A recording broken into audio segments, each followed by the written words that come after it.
So what's the real difference between just sharing a house and, actually sharing a life? Today, we're going to dive into a really powerful idea that can help you and your partner move past just coexisting and start truly connecting on a way deeper level. You know that feeling? It's this subtle drift that can happen in any long-term relationship. Before you know it, you're on autopilot, sharing a home, but maybe not so much your hearts. In this explainer, we're going to look at how to find that connection again and shift from being roommates back to being soulmates.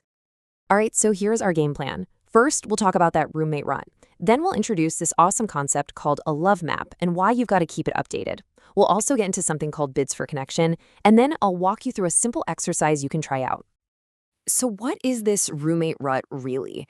It's not about big dramatic fights. It's actually quieter than that. It's this slow drift where the endless to-do lists and just the logistics of daily life kind of start to overshadow that emotional spark that brought you together in the first place. This right here just says it all, doesn't it?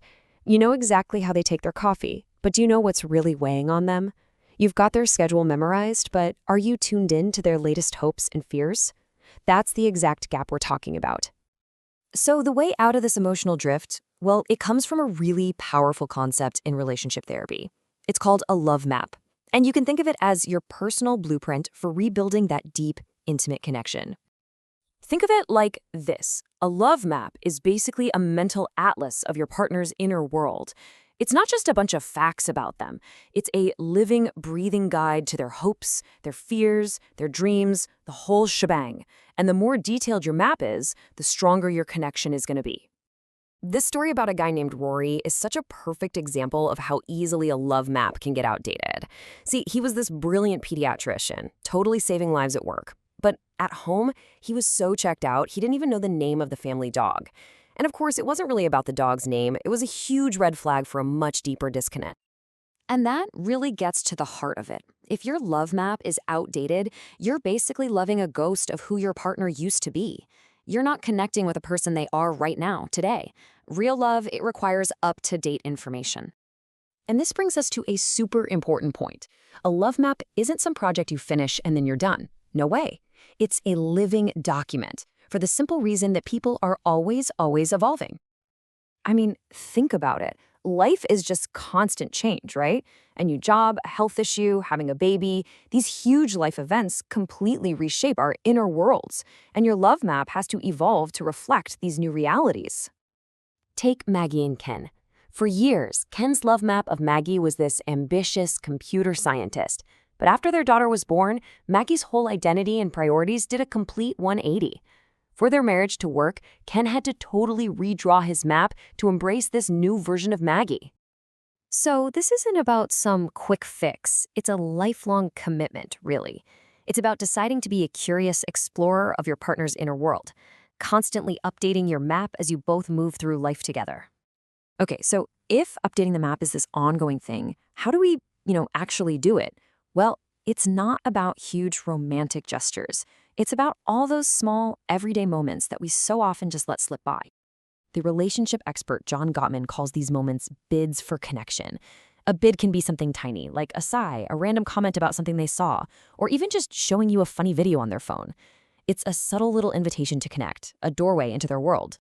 So the turn toward method is simple, but it's incredibly powerful. When your partner makes a bid, you've got a choice. You can turn away, or you can turn toward them by putting down your phone, looking at them, and actually engaging. And every single time you turn toward them, you're not just having a chat, you're making your bond stronger and updating your love map in real time. This is honestly the secret sauce to a great relationship. It's not about the constant fireworks of excitement. It's about the steady flame of connection, of showing your partner day in and day out in all those boring little moments that you see them, you hear them, and you value them. All right, let's bring all this home with a really practical exercise. I'm going to walk you through a simple map check-in that you can do with your partner, maybe even tonight, to start expanding and updating your love maps. Okay, first things first, you got to set the stage for a real connection. And that means putting the distractions away.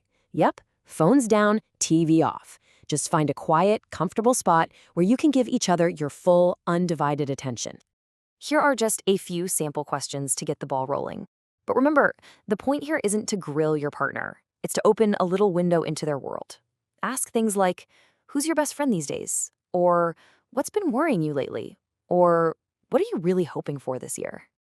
And this is probably the most important rule of all for the map check-in. You are not a detective looking for evidence. You are a compassionate listener, a safe space for their thoughts and feelings. Your only job is to listen with an open heart and a curious mind. No judgment. And the payoff for doing this? It's huge. When you both feel truly known and understood, your relationship becomes a sanctuary, a real safe harbor from all the storms of life. You feel like you can face anything together because you're both navigating with a shared, detailed, up-to-date love map. So I'll leave you with this to think about. Beyond all the daily logistics, what does your partner really need from you to feel seen, to feel heard, and to feel truly known? Because the answer to that question, that's the first step on the path to creating a much more vibrant and connected relationship. The key to a deeper love really is in the details of your love map,